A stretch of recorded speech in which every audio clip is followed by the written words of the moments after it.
एक जंगल के दोनों ओर अलग अलग राजाओं का राज्य था और बीच में जंगल। उसी जंगल में एक महात्मा रहते थे जिन्हें दोनों राजा अपना गुरु मानते थे। उसी जंगल के बीचों बीच एक बड़ी नदी बहती थी। अक्सर उसी नदी को लेकर दोनों राज्यों के बीच झगड़े फसाद होते रहते थे। एक बार तो बात इतनी बिगड़ गई कि बात युद्ध तक आ पहुंची। कोई भी राजा सुलह को तैयार नहीं था, सो युद्ध तो निश्चय ही था।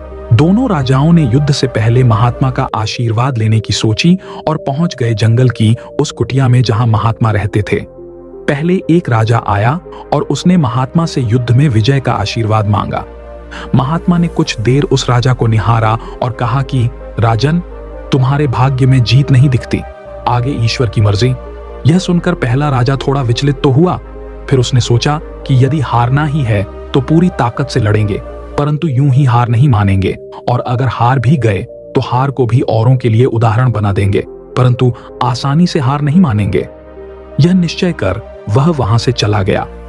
दूसरा राजा भी जीत का आशीर्वाद लेने महात्मा के पास आया, उनके पैर छुए और विजय का आशीर्वाद मांगा।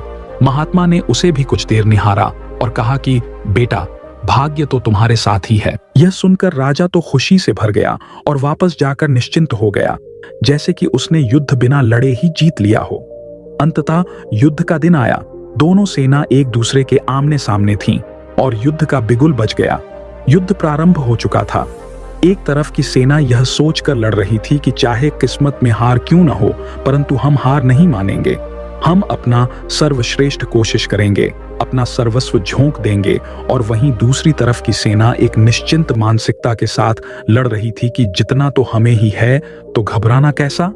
लड़ते लड़ते दूसरी सेना के राजा के घोड़े के पैर का नाल भी निकल गया और घोड़ा लड़खड़ाने लगा।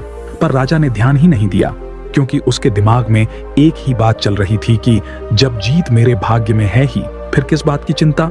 कुछ ही क्षण बाद दूसरे राजा का घोड़ा लड़खड़ा कर गिर गया, जिससे राजा भी जमीन पे गिर पड़ा और घायल हो गया और वह दुश्मनों के बीच घिर गया। पहले राजा के सैनिकों ने उसे बंधक बना लिया एवं उसे अपने राजा को सौंप दिया। युद्ध का निर्णय हो चुका था। युद्ध का परिणाम बिल्कुल महात्मा की भविष्यवाणी के विपरीत था। निर्णय के बाद महात्मा भी वहां पहुंच गए। अब दोनों राजाओं को बड़ी जिज्ञासा थी कि आखिर भाग्य का लिखा बदल कैसे गया। दोनों ने महात्मा से प्रश्न किया कि गुरुवर, आखिर ये कैसे संभव हुआ। महात्मा ने मुस्कुराते हुए उत्तर दिया, राजन, भाग्य नहीं बदला, वो बिल्कुल अपनी जगह सही है, पर तुम लोग बदल गए हो। उन्होंने विजेता राजा की ओर इशारा करते हुए कहा कि अब आपको ही देखो राजन, आपने संभावित हार के बारे में सुनकर दिन रात एक कर दिया। सब कुछ भूलकर आप जबरदस्त तैयारी में जुट गए, ये सोचकर कि परिणाम चाहे जो भी हो, पर हार नहीं मानूंगा। खुद हर बात का ख्याल रखा, खुद ही हर रणनीति बनाई, जबकि पहले आपकी योजना सेनापति के भरोसे युद्ध लड़ने की थी। अब महात्मा ने पराजित राजा की ओर इशारा करते हुए कहा कि राजन, आपने तो युद्ध से पहले ही जीत का जश्न मनाना शुरू कर दिया था। आपने तो अपने घोड़े की नाल तक का ख्याल नहीं रखा। फिर आप इतनी बड़ी सेना को कैसे संभालते और कैसे उनको कुशल नेतृत्व देते। और हुआ वही जो होना लिखा था। भाग्य नहीं बदला, पर जिनके भाग्य में जो लिखा था उन्होंने ही अपना व्यक्तित्व बदल लिया। फिर बेचारा भाग्य क्या करता। दोस्तों, हमें इस कहानी से यह सीख मिलती है कि भाग्य उस लोहे की तरह वहीं खींचा चला जाता है जहां कर्म का चुंबक हो। हम भाग्य के अधीन नहीं हैं, हम तो स्वयं भाग्य के निर्माता हैं। यह सत्य है कि भाग्य भी उन लोगों का साथ देता है जो कर्म करते हैं। किसी खुरदरे पत्थर को चिकना बनाने के लिए हमें उसे रोज घिसना पड़ता है।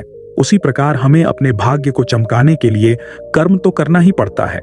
दोस्तों, आशा करता हूं कि इस कहानी को सुनने के बाद आप अवश्य समझ गए होंगे कि कर्म बड़ा या भाग्य।